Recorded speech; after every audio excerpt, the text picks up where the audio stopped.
다윗의 유언. 근데 유언인데 사실은 제가 요 앞에 제목을 하나 더 붙이려고 했어요. 진정한 다윗의 유언. 다윗이 솔로몬에게 지금 여기 보시면 솔로몬뿐만 아니라 이스라엘 모든 고관들을 불렀어요. 그래서 1절에서 8절까지 이제 고관들에게 이야기하고 그 다음에 이제 9절부터 마지막 절까지는 실제적으로 솔로몬에게 이야기하는 거예요. 근데 고관들에게 이야기한 거나 솔로몬에게 이야기한 거나 똑같아요. 핵심은. 그걸 오늘 우리가 한번 찾아보자는 거예요. 근데 사실 이렇게 읽어보니까 무슨 생각이 드세요? 성전은 누가 지었는데? 솔로몬이 지었는데 지금 누가 지금 다 가르쳐줘요? 여러분 잘 생각해 보세요. 하나님께서 그 식양을 모세에게 가르쳐 주었듯이 하나님은 솔로몬에게 가르쳐 준 게 아니에요. 누구한테 가르쳐 줬어요? 다윗에게요. 분명히 하나님은 네가 피를 많이 흘려서 성전 못 짓는다 했는데 그런데 하나님은 다윗의 마음을 아신 거예요. 그래서 하나님의 마음에 합한 자라는 게 여기서 나타나요. 그러니까 하나님을 얼마나 다윗이 기쁘게 하고 얼마나 하나님에게 마음에 흡족하게 살았는가를 보여주는 거예요. 그러니까 비록 자기는 성전을 짓지는 못하지만 준비 다 하고 그리고 성전의 식양 안에 있는 거 뭐 각기 그 안에 들어가는 모든 물건의 무게도 누가 다 정해요? 다윗이 다 정하잖아요. 솔로몬은 아무것도 한 게 없어. 알고 보니까 솔로몬은 그냥 숟가락만 얹었어. 아버지가 한 일에 숟가락만 얹었다니까요. 그런데 솔로몬은요 역사상 가장 부유한 왕으로 살았어요. 신기하죠. 그러니까 솔로몬이 아는 거예요. 알긴 아는데 막판에 말년에 가서 뒤집어지죠. 왜요? 초심을 잃어서 그래요. 그렇지 않았더라면 아마 위대한 왕으로 남았을 수 있어요. 근데 중요한 거는 뭐냐? 우리가 처음 예수를 믿을 때 그 마음이 죽을 때까지 가야 돼요. 내 생명 다하는 날까지. 할렐루야. 여러분 우리가 인생은 짧아요. 짧기 때문에 아름다운 거예요. 왜? 이 짧은 시간을 어떻게 살아내는가가 중요하거든요. 하루하루를 따져보면 긴 것 같아요. 그러나 1년을 살아보고 또한 수십 년을 살아보면요 지나온 날들이 막 그냥 순식간에 지나왔다는 걸 느껴져요. 제가 한번 이야기 드렸잖아요. 저는 20살이 되는 게 꿈이었어요. 앵글 60이 됐네. 이게 인생이에요. 인생이에요. 그래서 다윗을 보면서 오늘 제가 제일 마음에 들었던 이야기는 뭐냐니까 다윗이 아들한테 이야기하는 거예요. 내 아비의 하나님을 알아라. 여기 보시면 9절에 너는 네 아버지 하나님 알고, 이 말을 앞에 성경에 네 아비의 하나님을 알고. 이게 너무 멋있는 말이에요. 무슨 말이냐? 네가 내 가장 가까운 곳에서 내가 하나님을 어떻게 섬겼는지 알지? 내가 어떻게 살았는지 알지? 내가 만난 하나님 너 알지 이놈아? 예. 너 그렇게 살아야 된다 그 말입니다. 얼마나 당당해요. 아버지가 이렇게 신앙생활 했듯이 너도 그렇게 신앙생활 하면 하나님 너를 버리지도 떠나지도 않는다. 멋있지 않습니까? 그런 여러분들이 되시기를 바랍니다. 우리가 자녀들에게 뭔가를 물려주어서 그 자녀들이 복받는 게 아니라 엄마 아빠의 신앙을 물려받아가지고 솔로몬처럼 숟가락만 얹어도 할렐루야 부유하게 되고 세상에서 가장 잘 사는 왕이 됐다니까요. 그냥 따라가면 돼. 아버지 하나님을 내 하나님으로 알고 그 정도의 우리가 신앙의 모범을 자녀들에게 보여줘야 된다. 그거 안 되면 안 되는 거예요. 자, 그래서 오늘 우리가 한번 구체적으로 들어가 봤으면 좋겠어요. 내용은 제가 보기엔 간단해요. 그냥 여기 보시니까 1절에 이스라엘 모든 고관들을 다 예루살렘에 불러 모았어요. 이게 이제 마지막 다윗이 살았을 때 마지막 총회입니다. 불러 모았어요. 불러 모아가 지금 이제 이야기를 한다. 그리고 뭐라 그러냐 2절에 보니까 예루살렘 소집해가지고 나의 형제들 나의 백성들아 그래요. 왕이요. 왕이 대장이요. 쫄병이요. 대장이잖아요. 대장이 이스라엘 모든 고관들을 딱 불러놓고 한다는 소리가 My brothers 이렇게 이야기하는 거예요. 여러분 이게 옛날에 군주 국가에서는 있을 수가 없는 일이잖아요. 아닙니까? 다윗은 내가 비록 왕이지만 이스라엘 이 총회 속에서 우리가 뭐라고요? 남이 아니고 형제 자매라고 생각한 거예요. 그래서 다윗이 멋진 거예요. 내가 왕이니까 나 왕 노릇해. 너희들은 내 미치니까 내한테 충성하고. 이게 아니었어요. 다윗의 생각은요 오로지 어떻게 하면 하나님을 기쁘시게 할까? 할렐루야. 그렇게 살았던 거예요. 그러니까 우리가 합력해서 선을 이루는 거잖아요. 그러니까 형제가 자매가 같이 하나가 되어야 되는 거예요. 그게 다윗의 생각이었어요. 멋있죠? 왕이지만 멋있는 왕이 다윗입니다. 다윗은 이야기합니다. 내가 정말 성전을 건축하고 싶었다. 그런데 하나님께서 내가 피를 많이 흘렸다고 너는 성전을 건축 못한다고 하시더라. 그러면 우리 같으면요 아유 하나님 제가 어떻게 살았는지 아시잖아요. 피를 뭐 내가 쫓아고 흘렸습니까? 하나님의 영광을 위해서 싸웠지요. 하나님 나라. 맞습니까? 틀립니까? 맞는 말이죠. 그래갖고 하나님한테 항의할 수도 있어요. 그런데 하나님이 이게 하나님 뜻이구나. 그걸 딱 발견하는 순간 나는 막 마음속에 성전을 짓고 싶은 생각이 막 너무너무 간절했지만 하나님이 안 돼. 그러니까 생각한 거예요. 하나님의 뜻이구나. 받아들였다는 거죠. 이게 다윗이에요. 내 고집을 꺾었어요. 우리가 살아가면 제일 중요한 게 뭐냐? 하나님의 뜻을 우리가 발견했을 때 내 의지와 내 생각을 꺾을 수 있느냐? 말씀 앞에 순종시킬 수 있느냐? 이거 아닙니까? 근데 우리는 대부분 내 뜻을 꺾지 않습니다. 끝까지 뿌덕뿌덕 우기면서 내 뜻을, 내 생각을 관철시키려고 하잖아요. 하나님 앞에서 기도할 때도 그런 경우 있지 않습니까? 근데 오늘 우리는요, 다윗을 보면서 내가 건축할 마음이 있었지만 하나님께서 안 된다고 했을 때 알겠습니다 하나님, 그 대신에 제가 뭐 하겠다고요? 그럼 성전을 지을 준비는 해도 됩니까? 해라. 그래서 허락한 그게 뭐냐? 하나님께서 영감으로 보여주고 다 이렇게 만들어준 거예요. 할렐루야. 그걸 허락하지 않았으면 하나님께서 그런 식양을 보여주실 리가 없지 않습니까? 그래서 이야기합니다. 6절에 보세요. 내게 이르시기를 네 아들 솔로몬이 내 성전을 건축하고 내 여럿들을 만들리니, 그렇게 하는 이유는 뭐냐 하면 내가 그를 택하여 내 아들로 삼고 나는 그의 아버지가 될 것입니다. 여러분, 우리 자녀에게 가장 큰 복이 뭘까? 뭐겠어요? 하나님이 우리 자녀를 내 아들로 삼아주시는 거예요. 다시 말해서 우리가 하나님과의 자녀, 부자지간이 되면요, 게임 끝난 거예요. 우리가 무슨 아이를 어떻게 키울까, 이게 중요한 게 아니에요. 우리 자녀가 하나님과 무슨 관계가 된다? 부자지간. 할렐루야. 그 7, 8절 조건이 있어요. 뭐냐? 솔로몬이 만일 나의 계명과 법도를 힘써 준행하기를 오늘과 같이 하면, 여러분 다윗이 어떻게 살았는지를 보여주는 거예요. 오늘과 같이는 지금 누가 살고 있는 거예요? 다윗도 그렇게 하나님 앞에 충성했고 헌신했고, 솔로몬도 지금 그렇게 하고 있다는 거예요. 사실은 부족하고 약하지만. 그러니까 오늘 같이만 하라는 거예요. 얼마나 멋있습니까? 하나님 인정하시는 거예요. 다윗이 그렇게 살았다고. 야, 너가 아버지가 이놈아 그렇게 살았어. 너도 그렇게 하면 내가 어떻게 하겠다고요? 이를 택해서 나의 아들로 삼겠다. 하나님의 약속입니다. 그리고 그 나라를 영원히 견고하게 하리라. 다른 게 없어요. 그냥 뭐라고요? 나의 계명과 법도를 힘써 준행하기를. 다시 말해서 말씀 신앙이 되면, 내 뜻과 내 생각을 끊고 하나님의 뜻에 따라 살기만 하면 뭐라고요? 내 아들로 삼겠다는 거잖아요. 나라를 영원히 견고하게 해주시겠다는 거예요. 얼마나 간단해요. 그래서 이렇게 8절에 이렇게 갑니다. 너희 하나님 여호와의 모든 계명을 구하여 지키기로 하라.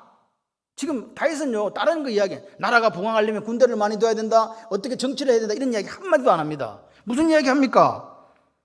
여호와의 계명을 구하여 지키라는 거예요. 말씀 신앙 되라는 거 아닙니까? 뭐 사업을 이렇게 해라, 아이를 이렇게 키워라, 가정을 이렇게, 그런 이야기가 없어요.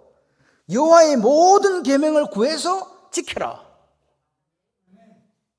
우리 자녀에게, 여러분, 자녀가 잘 되기를 원하지 않는 부모가 어디 있겠습니까? 근데 하나님께서 이야기하잖아요. 복 받는 길을 내가 지금부터 알려준다. 솔로몬, 잘 들어. 너희 하나님의 모든, 이거는 고관들에게 한 이야기나 솔로몬 똑같은 이야기예요. 계명을 지켜라. 그러면 이 아름다운 땅을, 주신 이 땅을 누리게 된다. 누리시는 여러분 되시기를 바랍니다. 그리고 그 너희 후손에게 끼쳐서 영원한 기업이 된다. 할렐루야. 너만 누리는 게 아니고 그 후손들도 나할라 영원한 기업 상속을 받아서 그렇게 산다는 거죠. 그러니까 오늘 누가 중요하다는 거예요? 지금 우리가 중요하다는 거예요. 아멘이십니까? 우리가 중요하다, 내가 중요하다 믿으시면 아멘. 그러니까 핵심은 8절이에요. 모든 계명을, 여호와의 모든 계명을 구하여 지키라, 이거예요. 딴 거 없어요. 솔로몬, 네 왕 되고 싶지? 네 지금 몇 번째야, 이놈아? 네가 첫째야? 솔로몬은 왕으로 될 자격이 없어요. 그런데 보세요. 다윗이 이야기합니다. 너 왕이 되더라도 네가 뭐라고요? 사는 길은 여호와의 계명을 지키는 거야. 아멘. 지도자들에게도 이야기, 모든 지도자들에게 얘기합니다. 당신들 솔로몬이 왕이 되더라도 옆에 잘 보좌해서 솔로몬이 어떻게 하도록 모든 계명을 지키도록 그렇게 도와야 됩니다. 여러분들도 그렇게 사시고요.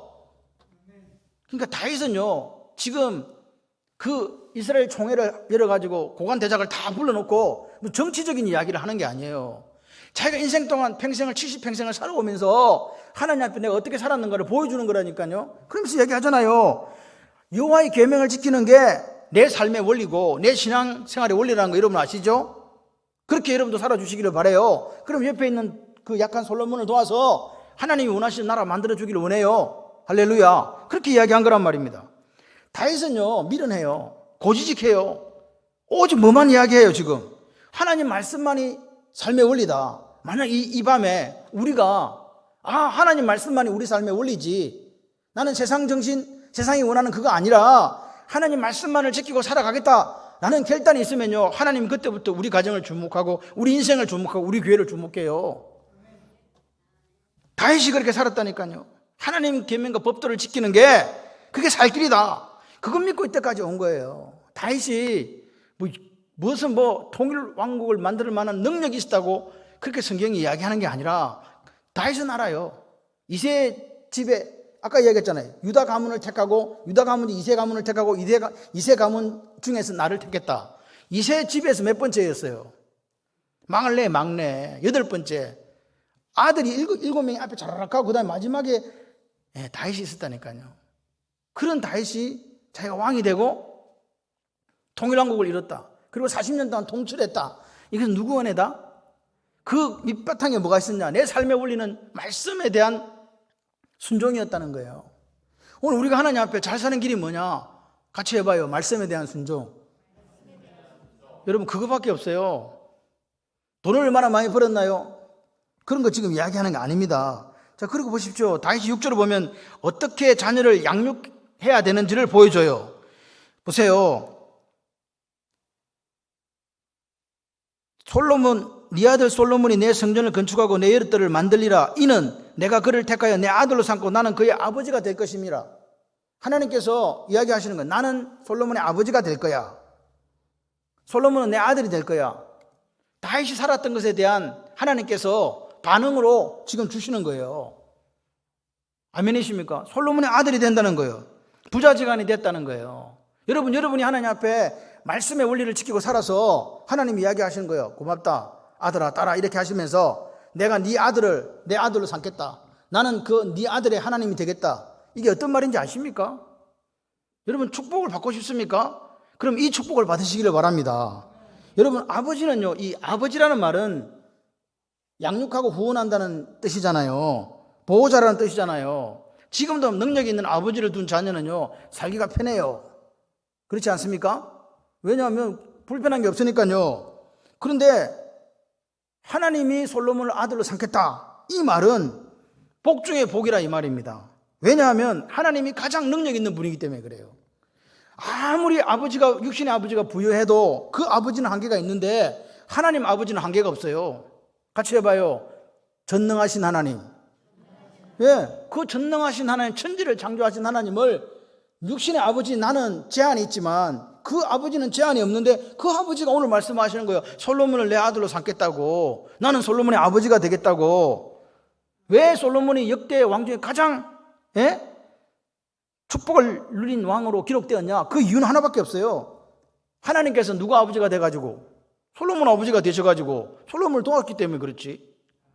그거밖에 없는 거죠. 그러니까 우리는 어차피 많이 살아봤자 100살밖에 못 살아요. 그 전에 하나님 앞에 갈 사람 많고, 그죠? 그러면 우리 아이의 후원자는 누가 돼야 돼요? 하나님이 되셔야 돼요. 여러분, 우리가 자녀를 볼 수 있는 날보다 우리가 자녀의 삶을 볼 수 없는 날이 더 많지 않습니까? 그럼 어떻게 맡기자고요? 하나님께 맡겨드려야지. 맡겨드리는데 그냥 맡아주세요가 아니라 하나님 이야기하시는 거예요. 내가 네 아들의 아버지가 되어주겠다. 이래도 감동이 없는 분들은 조금 생각을 해봐야 돼요. 야, 저 말이 무슨 말인가? 뭔 말인지 이해가 안 된다. 이런 분들은요, 회개해야 돼. 왜냐하면 아직도 자녀를 자기 소유로 생각하고 있다는 거예요. 자녀는 내 소유가 아니에요. 내 소유로 자꾸만 아이를 키우려고 하는 사람들이 있어요. 내 생각대로. 안 됩니다. 하나님 뜻 대신에 자기 뜻대로 키우려고 해보죠. 결국 실패해요. 그러니까 내 뜻이 아니라 하나님 뜻에 순종하는 자녀로 키우면 돼요. 내 뜻에 순종하게 만들어 내 소유로 만들면요, 결국 불행해져요. 하나님은 이야기하시는 거죠. 예? 진정한 복이 어디서 나오는지 아나? 나 하나님으로부터 나오지. 그러면 네 아들이 내 아들이 되면 그 아이는 당연히 복을 받게 된단다. 아멘이십니까? 하나님은 어떤 분이에요? 그 내 자녀의 일생을 책임지시고 영혼까지 책임지시는 분이라고 믿으시면 아멘. 그런 하나님이 오늘 뭐라고요? 아버지가 되고 아들이 되겠다고 지금 약속을 해주시는 거라니까요. 우리는 사실은 하나님께 주신 선물을 잘 이렇게 관리하는 후견인에 불과해요. 왜? 원래 하나님의 것이었거든요. 원래 우리 아이들이 하나님의 자녀예요. 내 자녀라고 자꾸만 이야기하시면 곤란합니다. 물어보니까 호적에 올라 있다대. 네, 맞아요. 그런데 하늘나라 호적에도 올라 있다니까. 아멘이시죠? 그렇습니다. 그래서 복 받는 길이 뭐냐고 물어보신다면 이 아이가 복 받는 길이 뭐냐? 복 중에 복을 받는 길이 뭐냐? 하나님의 자녀로 키우시면 돼요. 예? 하나님을 올바르게 섬기게 하고 하나님 말씀에 순종하는 자녀로 양육하는 거, 그것밖에 길이 없어요. 여러분, 오늘 그 아이에게 어떤 삶을 살아가는 방식을 가르쳐 주려고 하지 마시고 삶의 지혜를 가르쳐 주세요. 그 삶의 지혜가 뭐예요? 네가 하나님의 아들이 되고 딸이 되는 거란다.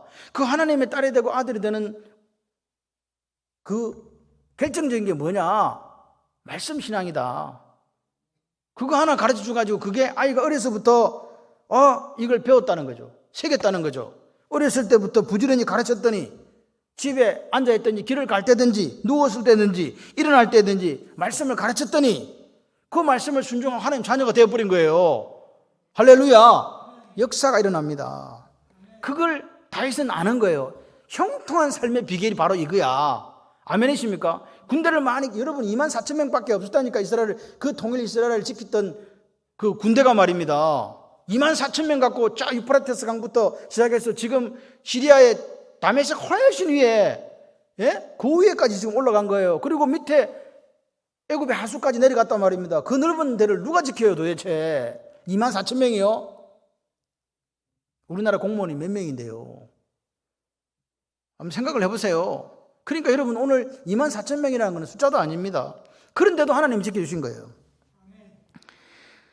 여러분, 오늘 우리가 말씀과 기도를 그렇게 진다 하니까 아이고 목사님 그것 갖고 부흥 되겠습니까? 이런 분이 있어요. 그럼 뭐 갖고 부흥하는데요? 하나님의 교회가 말씀과 기도 아니면 뭐 갖고 도대체 하나님의 나라가 서갈 수 있단 말입니까? 여러분, 사탄에게 속으시면 안 됩니다. 여러분, 오늘 말씀과 기도로 거룩한 노력을 우리가 하는 가운데 성령 충만하면 그것으로 충분해요. 할렐루야. 그런데 뭐 다른 길이 있다고 자꾸 이야기를 하는 분들이 있습니다. 부흥의 첩경, 지름길, 뭐 그런 거 있다, 없다. 제가 한 가지 여러분에게 부탁을 하나 드려도 되겠습니까? 겨울철이 될수록 좀 밝은 옷을 입어주세요. 제가 깜짝깜짝 놀란다니까. 여러분 가만히 옆을 둘러보세요. 뭐 얼어 죽을 사람이 있어. 요즘에는 옷이 잘 나와가지고 색깔 들어가도 따뜻한데 전부 까만 옷을 입고 온 거야. 대단하다. 몇 분 빼고는 다 까만 옷이에요. 깜짝 놀란다니까. 야, 이거 도대체 무슨 초상집도 아니고 이러지 맙시다 진짜. 그냥 집에 지금 그래 제가 이야기하잖아요. 좀 화사한 옷을 좀 입어달라고. 저야 어쩔 수 없이 이런 색깔을 입지 마. 빨간 거 좀 입고 오고 노란 거 좀 입고 오고. 아멘을 왜 아무도 안 하시는 거예요? 옷이 없는 분은 가서 저기 사달라 하세요.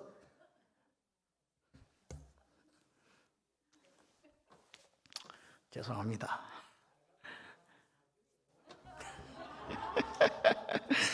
여러분, 그 아시죠? 낙숫물이 바위를 뚫는다는 거 아세요?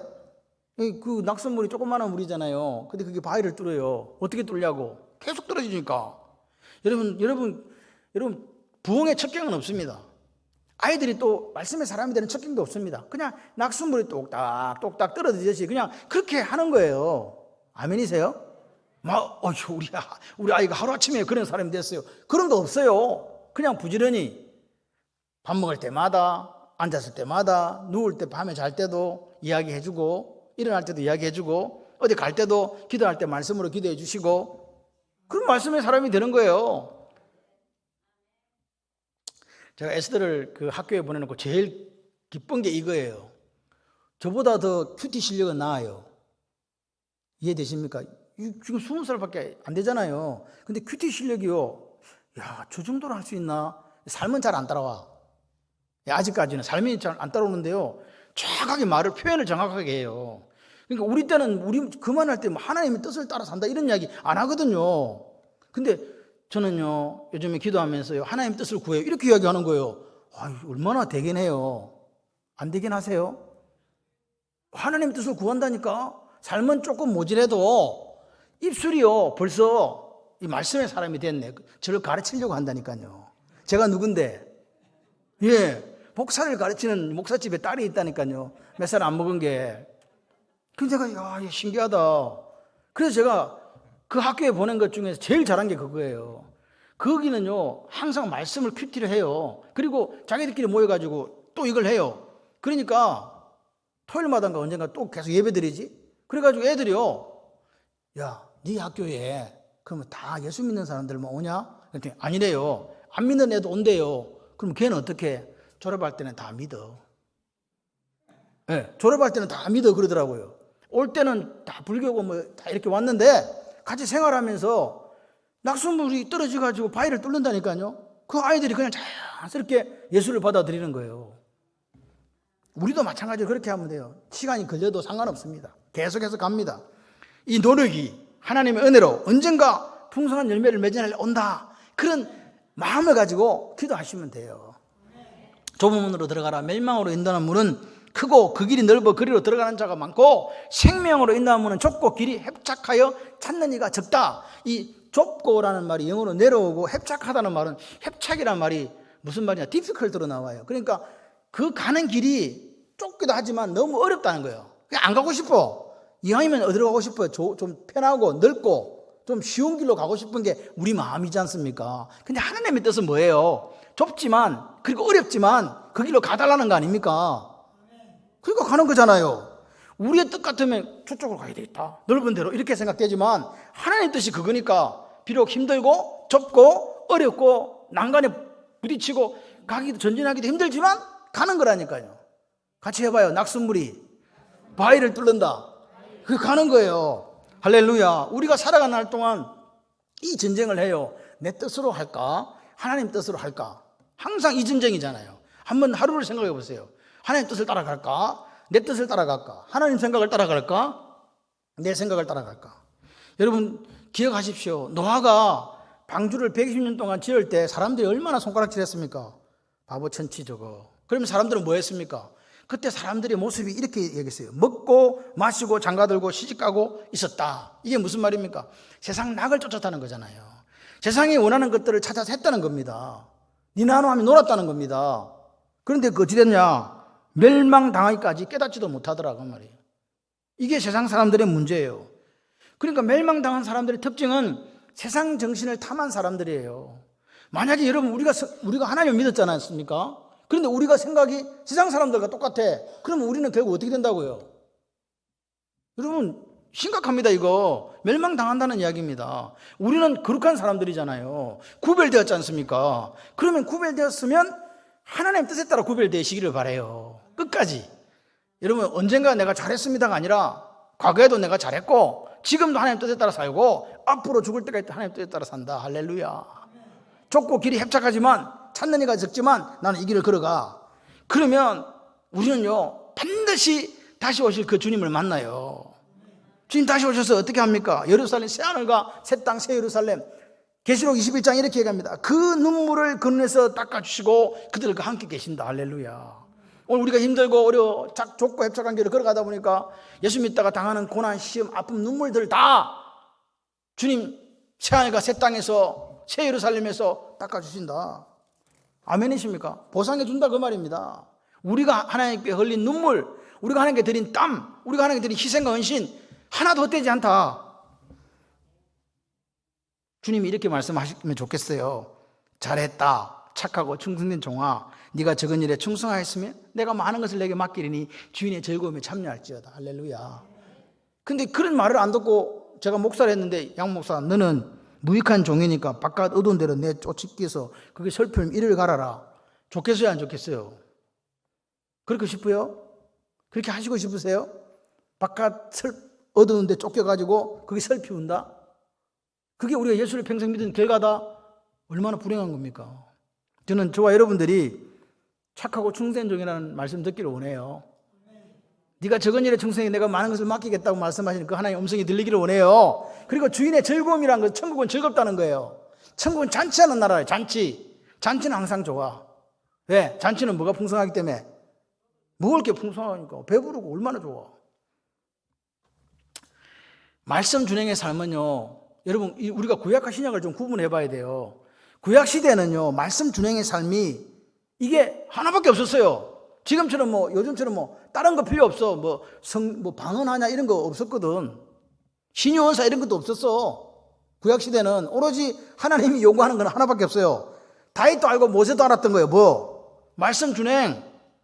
이 아예 다른 길이 없었어요. 구약은요.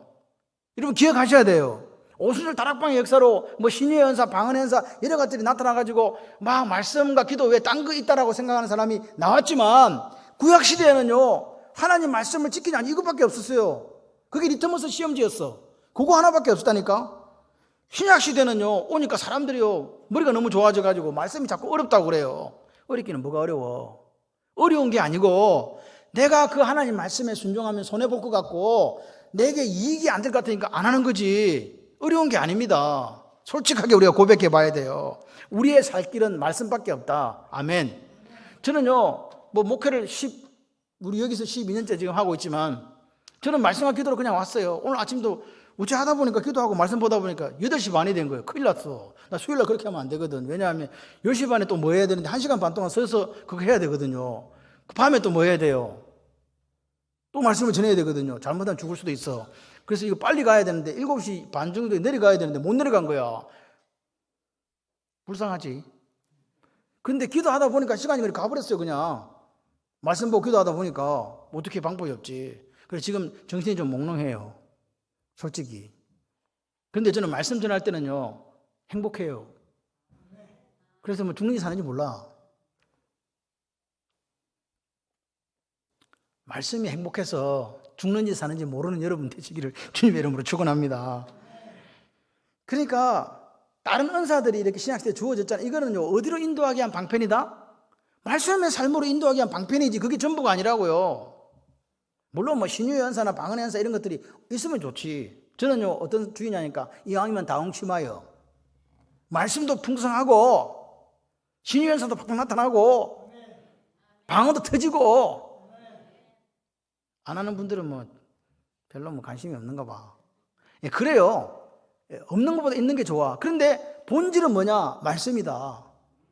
이거 잊어버리면 안 돼요. 말씀이 없으면 무당파가 된다니까. 그렇게 되면 안 됩니다. 자, 9절부터는 솔로몬을 향한 유언인데 핵심은 똑같아요. 9절 보세요. 너는 네 아비의 하나님을 알아라. 네 아버지의 하나님을 알고. 그러면서 온전한 마음과 기쁜 뜻으로 섬겨라 그러죠. 9절에 보니까 여호와께서는 모든 마음을 어떻게 한다? 감찰하는 분이다. 모든 의도 아시는 분이다. 네가 만일 그를 찾으면 만나준다. 만약 네가 그를 버리면 하나님이 너를 영원히 버려버릴 거야. 알았지 아들아? 이렇게 이야기하는 거죠. 그러니까 여기서 중요한 게 아까 제가 서두에 말씀을 드렸잖아요. 네 아비의 하나님을 알아라. 얼마나 멋있는 말입니까? 이 말입니다. 솔로몬, 너는 내 아들로서 누구보다 내 가까이에서 나와 동행하시던 하나님이 어떠한 분인 것을 보고 들었지? 너 또한 나와 같이 평생 이러한 하나님을 쫓고 섬김에 있어서 소홀함이 없어야 된다. 알았지? 그렇게 이야기하는 거예요. 내가 살았듯이. 이 정도의 간정이 있는 여러분의 삶이 되시기를 바랍니다. 인생은 한 번밖에 없어요. 저는 그렇게 생각해요. 목사가 중요한 게 아니고 장로가 중요한 게 아니고 안수집사와 근사가 중요한 게 아니에요. 직분이 우리를 구원하는 게 아닙니다. 직분이 때문에 내가 어떤 일을 못하고 있어. 하나님 뜻에 따라서. 그러면 사실은 그 직분이 나한테 방해가 되는 거잖아요. 그 직분이라는 거는 뭐야? 내가 하나님 뜻을 이루어드리는 도구로 사용되기 때문에 그게 필요한 거 아니겠습니까? 그렇지 않으면 직분이 왜 필요합니까? 여러분 잘 생각해 보셔야 돼요. 오늘 평생을 통해 터득한 다윗의 신앙이 여기 있는 거예요. 체험적 신앙이 고백이 여기 있는 거라고요. 다윗은요, 자기가 평생 자녀들 앞에서 부끄럽지 않는 삶을 살아온 거예요. 물론 실수한 부분도 없잖아, 있긴 있습니다. 그러면 다윗의 특징이 뭐냐? 철저한 회개였어요. 자기가 죄를 지었을 때 철저하게 하나님 앞에 무릎 꿇습니다. 그렇기 때문에 그가 비록 부족한 부분이 있었지만 하나님 마음에 합한 자가 되어서 이 온전한 신앙을 자녀에게 물려주기를 원했던 거예요. 오늘 우리의 소원이 이게 돼. 우리의 소원은 통일이 아니에요. 우리의 소원은 이런 신앙을 마지막 솔로몬에게 유언하면서 네 아버지의 하나님을 알아라 이렇게 얘기한 거란 말입니다. 네 아들아, 엄마의 하나님을 너도 알아야 돼. 아들아, 아버지의 하나님을 너도 알아야 돼. 내가 어떻게 살았는지 알지? 예, 아버지. 그런 유언을 하고 죽을 수 있는 사람이 돼야 되지 않겠습니까? 다윗은 그렇다 이 말입니다. 근데 요즘에 교회에도 세상 정신이 들어와가지고 세상 사람들이 하는 똑같은 방식으로 자녀들을 키우고 있는 분이 계세요. 어떻게 해요? 신앙 유산이 아니라 다른 유산을 물려주고 싶어 하는 거예요. 돈을 많이 물려주고 싶다든지 뭐 여러 가지 것들을 하는데 옛말에 이런 말이 있습니다. 제가 그걸 타고 3대 가는 부자 없고 10년 가는 권력 없다. 3대 가는 부자가 없대요. 물론 뭐 요즘엔 3대 4대까지도 가더라. 경주 최부자는 몇 대까지 가고 뭐 그런 거 있던데 이게 무슨 말일까? 잠언에서 이렇게 얘기합니다. 언젠가 날개를 내어 새처럼 날아가 버릴 것이다. 잠언 23장 5절 이렇게 나와요. 날개를 내어 날아가 버린대요. 날개를 내어 날아가 버릴 수 있는 가능성이 있는 것들이 이런 것들인데 날개를 내어 날아가지 않는 것이 있는데 그게 뭐라고요? 그게 신앙이라고요. 믿음이라고요. 영원히 그 아이를 지켜줄 게 뭐라고요? 믿음이라고요. 오늘 이 시대에 우리를 지킬 게 뭡니까? 하나님 말씀 아닙니까?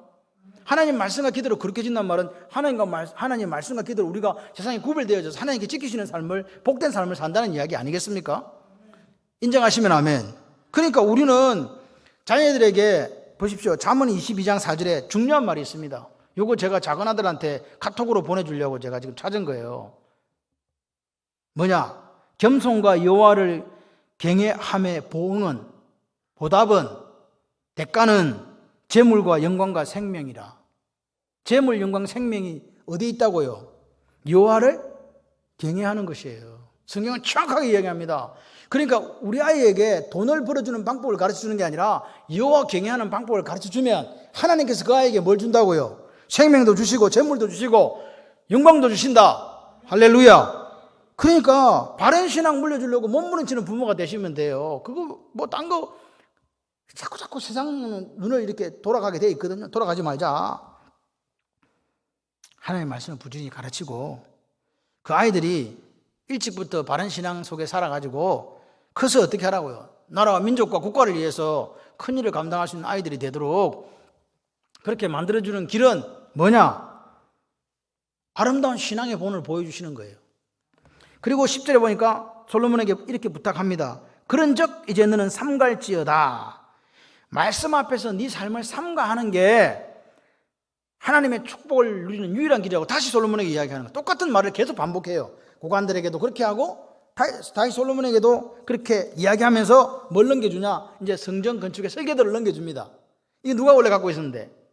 다윗이 가지고 있었는데 성막을 지을 때 모세에게 말씀하실 때가 똑같은 방식으로 하나님께서 누구에게 말씀하셨다? 다윗에게 말씀하신 거예요. 멋있지 않습니까? 그리고 12절에 보니까 영감으로 내가 받았다. 12절 그가 영감으로 받은 모든 것 곧 이제 그 다음부터 쭉 나옵니다. 그리고 19절에 보니까 다윗이 이르되 여호와의 손이 내게 임하여 이 모든 일의 설계를 그려서 나에게 알려주셨다. 지금 하나님 직접 누구에게 알려줬다는 거예요? 솔로몬에게 알려주셨다는 거예요. 아멘? 그렇습니다. 그러니까 하나님은요 솔로몬에게 성전을 어떻게 지어야 가르쳐준 게 아니고 누구에게 가르쳐줬다고? 다윗에게 어떻게 지어야 되는지 가르쳐준 거 누가 지어야 되는데? 그러면 지금 여러분 생각을 해봐요. 누가 지금 하나님 앞에 인정받고 있다는 거예요? 다윗이 인정받고 있는 거죠. 솔로몬은 아직도 지금 감이 안 돼. 그래서 다윗이 솔로몬에게 이야기하는 거예요. 아비의 하나님을 알아라고. 그렇게 살면 너도 나처럼 하나님 앞에 합한 자가 되어서 하나님이 주시는 그 영광의 삶을 산다. 할렐루야. 그리고 이렇게 얘기합니다. 솔로몬에게 이야기합니다. 마지막으로 20절에 그의 아들 솔로몬에게 이르되 너는 강하고 담대하게 일을 행하라. 두려워하지 말며 놀라지 말라. 네가 여호와의 성전 공사의 모든 일을 마치기까지 여호와 하나님 나의 하나님이 너와 함께 계시다. 다윗의 표현을 보세요. 나의 하나님이 너와 함께 계신다는 거예요. 나의 하나님 너와 함께 계시사 너에게서 떠나지 아니하시고 너를 버리지 아니하시리라. 다윗의 확신 보세요. 내 하나님이 동일하게 너와 함께 할 거야.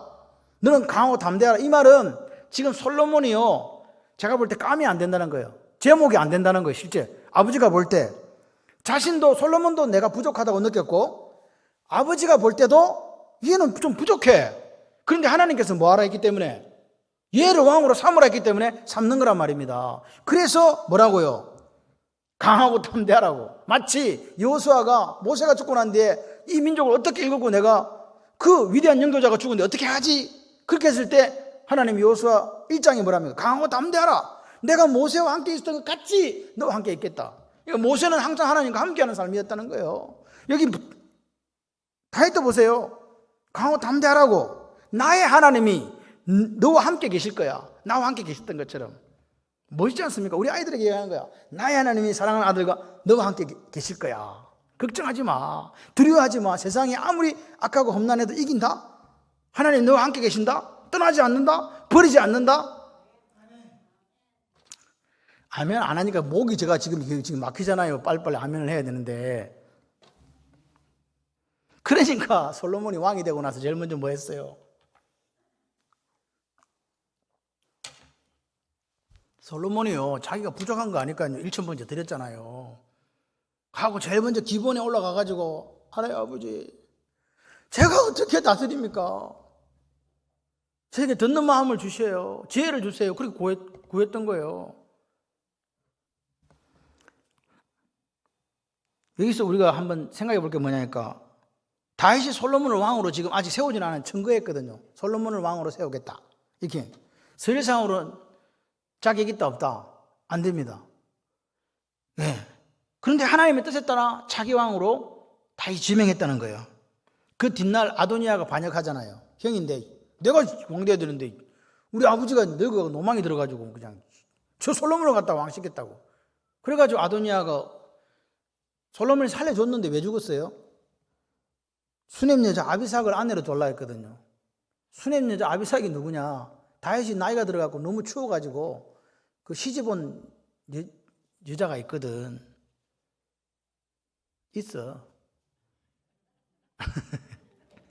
그랬는데 그 왕의 아버지의 왕비잖아. 어쨌든 이랬든 후궁이든 뭐 상관없이 아버지의 여자잖아요.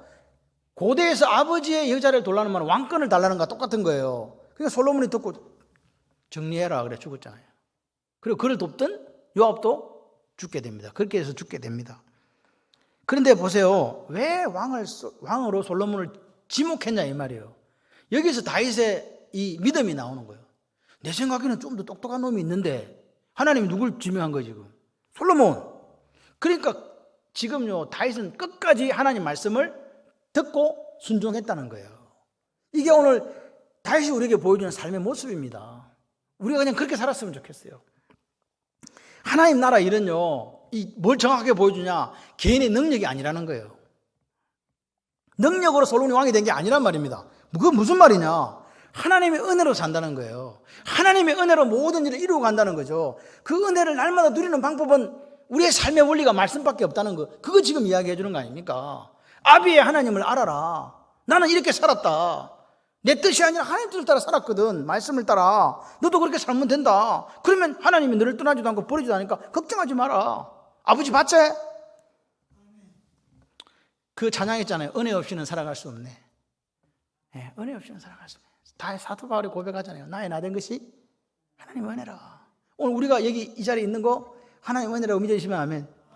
그래요. 앞으로도 그 하나님의 한량없는 은혜가 저 여러분에게 있을 줄 믿습니다. 그리고 또 한 가지가 뭐냐? 지금 다윗은 지금 70세 이제 죽으려고 하거든요. 죽기 전이요. 죽기 전에는 뭔 일 하고 싶어요? 안 하고 싶어요?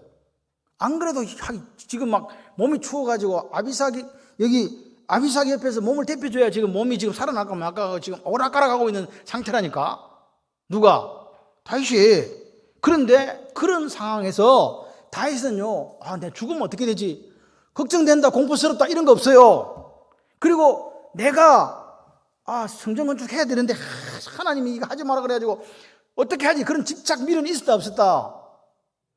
죽음에 대한 공포도 없고 자기가 그렇게 성전을 짓고 싶었지만 하나님께서 못 짓게 한 것에 대한 집착과 미련도 없다는 거죠. 그러면서 뭘 남깁니까? 지금 솔로몬에게 중요한 신앙의 지침을 남겨주잖아요. 그래서 다윗이 멋있는 거예요. 노욕을 부리지 않는 거죠. 그래서 오늘 모든 말씀의 무게중심이 어디 있냐? 이 7절 9절에 있어요. 오늘과 같이 하면 이 말이 정말 저는 마음이 와닿아. 오늘과 같이 하면 다윗이 얼마나 잘 살았는가를 보여주는 말입니다. 너희 하나님 모든 계명을 구하여 지키기로 하라. 그러면 아름 땅 누리고 그 자손들도 영원한 기업이 된다. 하나님을 알고 네 아비의 하나님을 알고 온전한 마음과 기쁜 뜻으로 섬겨라.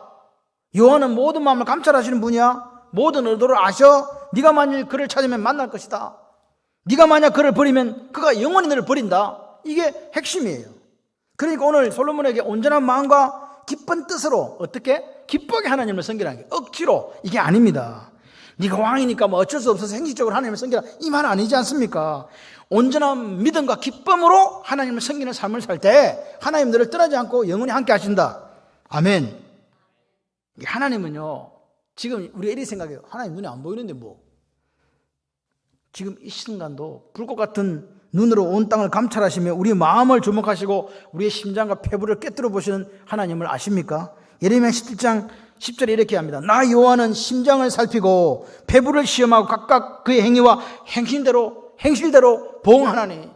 하나님은 지금도 우리의 이게 보니까 제가 읽어보니까 심장은 레버 마음이에요. 하트인데 폐부가 뭐냐? 폐부가 히브리어로 킬리아라고 되어 있어요. 콩팥, 신장. 그러니까 이 이스라엘 사람들은 콩팥 신장이 뭐라고 생각했냐니까 이게 마음이라고 생각해요. 마음이 거기 있다고 생각한 거예요. 처음 듣는 이야기. 콩팥 신장이 마인드라고 생각했단 말입니다. 그러니까 하나님은 오늘 여기 보면 사실은 심장이나 폐부나 다 마음이더라고. 헐트나 마인드나 비슷한 말이거든 사실은. 그런데 이스라엘 사람들이 생각할 때 이 콩팥이 우리 심령의 자소라고 생각한 거예요. 마음은 마음이고. 그러니까 우리가 하나님 앞에서 어떤 것을 꾸밀 수 없다는 이야기예요. 생각해봐요. 우리 모든 걸 감찰하시는 분인데 우리가 어떻게 속일 수 있겠냐고. 안 되죠. 하나님은 우리가 신령과 진정으로 예배드리기를 원하시는 분이잖아요. 맞습니까? 그걸 영과 진리로 예배드린다고 요한복음 4장 23절에 이야기하죠. 그러니까 다윗이 아는 거예요. 정직하게 하나님 섬겨야 된다. 여러분은 내 인생의 목표 삼고 그 목표에 지금 막 그 목표를 하나님 뜻에다 이루어내기 위해서 달리고 있습니까? 저는요 5만 성도 1천 성교사가 제 목표예요. 죽든지 살든지. 사모가 그래요. 당신은 딴 건 억수로 비관적으로 이야기하면서 자기 목표에 대해서는 억수로 긍정적이래요. 네. 나라와 민족을 보면 비관적인 생각이 좀 들기도 합니다. 그런데 예수님께서 예루살렘아 그 돌 하나 남지 않고 무너질 그 예루살렘 보시 우셨지만 그러나 결국은 회복을 약속하시잖아요. 예, 여러분 속으면 안 됩니다. 망하는 걸로 끝나는 게 아니에요. 다시 일어선다고요. 하나님은 상 주시는 하나님이라고 믿으시면 아멘. 그러니까 우리가 상은 얼마만큼 받냐니까 같이 해봐요. 상은 내 믿음만큼 받는다. 내가 상 주시는 하나님을 믿고 이렇게 살면 이만큼 받을까 믿어야 받는 거지. 의심하고 믿음도 없으면 못 받잖아요. 그러니까 다시 이야기하는 거예요. 너는 온전한 마음과 기쁜 뜻으로 하나님을 섬기라 그러는 거예요. 이 믿음을 이야기하거든요. 이게 다윗의 인생이었어요. 그리고 다윗의 신앙 고백이었단 말입니다. 저는 우리 교회가 그렇게 되었으면 좋겠어요. 부흥은요 숫자적인 부흥을 이야기하는 게 아닙니다. 부흥은 뭐예요? 여러분 각자의 마음속에 한 사람 한 사람이 하나님 보실 때 온전한 마음과 기쁜 뜻으로 하나님을 섬기고 있으면 그게 부흥이에요. 이렇게 좋은 교회가 어디 있어? 여러분 맨날 그런 것 때문에 감사하는 마음이 있어야 돼요. 그래서 나는 장기석 선생님 좋아. 물 떠주니까. 물을 떠주려면 새벽에 안 나올 수가 없거든. 비가 와도 바람이 불어도 짜장면 집하고 똑같아. 달려갑니다. 생각을 해봐요. 짜장면 집도 비 오는 날도 배달해 주잖아. 근데 우리는 왜 교회를 안 오냐고. 이거 있을 수가 없는 일이야. 우리가 짜장면집 배달원보다 못해서 되겠습니까? 같이 해봐요. 비가 와도 달려옵니다. 하나님이 부르시면. 할렐루야. 그렇게 되시기를 바라요. 이 가는 길이 우리가 결코 만만치는 않습니다. 그런데 목적을 상실하고 목표를 상실하시면 안 돼요. 내 마지막 호흡이 닿는 날까지 나는 예수와 복음에서 미친다. 이게 목표가 되시면 돼요. 우리 아이들에게는 뭘 가르쳐주고 내 삶을 통해서 믿음을 보여주고 할렐루야. 그러면요 후대를 걱정 안 하고 우리가 눈 감을 수 있어요. 걱정하지 마세요. 오늘 저는 제 목회 원리가 이거예요. 뭐? 말씀과 기도. 말씀을 제대로 전하는 목사가 되자. 적어도 성도들 위해서 날마다 기도하는 목사가 되자. 그거면 되지 않습니까? 그것도 못해갖고 힘든데 솔직히 타협할 수 없는 성도의 삶이 이거예요. 저희 목회 원리이기도 하지만 우리가 타협할 수 없다니까요. 이 말씀과 기도로 우리가 그렇게 지어야 된다. 그러니까 저와 여러분이 같이 한번 합시다. 말씀과 기도에 생명을 걸겠습니다. 아멘. 여러분 여기서 초점이 흐려지시면 안 돼요. 다윗이 지금 보여주는 게 그거예요. 내가 말씀과 기도로 살았더니 하나님께서 이렇게 사용하셨고 나에게 이런 나라를 주셨고 이런 복을 주셨다. 아들아, 아비의 하나님을 알고 그렇게 살아서 너도 아비보다 더 많은 복을 받아라. 아멘. 그거 아닙니까? 그래서 오늘 다윗이 요구하는 건 뭐냐? 아버지가 그렇게 살았던 것처럼 말씀과 기도로 거룩해져서 하늘복을 풍성히 누리는 그런 인생이 되기를 원한다. 그게 아버지의 유언이었어요. 오늘 우리가 이 유언이 똑같이 아들들에게 주어져야 됩니다. 우리의 시간이 그렇게 많지는 않습니다. 가만 생각해 보면, 그죠? 지금 우리 근사님들 지금 다 병원 가 있잖아, 지금. 봐봐요, 지금 다 병원 가고 교회를 못 와요. 교회를 안 오시고 싶어서 그런 게 아니라 이 모양 저 모양으로 병원에 입원하고 뭐 하다 보니까 몸이 연약해져서 교회를 오시고 싶어 운다니까. 오고 싶은데 못 온다고. 김민정 우리 집사님은 이리 아프고 저리 아파. 김남옥 집사님이 입술이 질 동안 이렇게 옆에 하다가 도저히 안 돼가지고 병원에 갔어. 그랬더니 쩌쩌가무시요. 풀밭에서 그거 있잖아요, 그거. 아시죠? 쩌쩌가무시가 뭔지? 쩌쩌가무시 맞나? 쩌쩌가무시 병인가 뭐 있잖아. 물리면 저기 벌차로 갔다 와도 물리는 거 뭐 그거. 그런 병인데도 모르고 그냥 아프다고 난리 날렸는데 병원에 가니까 이게 아무데나 가지 앉지 마세요. 말씀 마무리합니다. 우리 삶을 하나님 보실 때 참 멋있다. 내가 너를 보내 기쁘다. 네 삶이 나를 기쁘게 한다. 착하고 충성된 종. 이렇게 칭찬 들으실 수 있는 저와 여러분들 되시기를 바랍니다. 어느 날 하나님 나를 부르신다 할지라도 부끄러움 없는 삶이 되면 좋잖아요. 하나님 언제 불러 가신다 할지라도 하나님 나는 당당합니다고 말할 수 있는 다윗의 삶이 우리의 삶이 되기를 주님의 이름으로 축원합니다.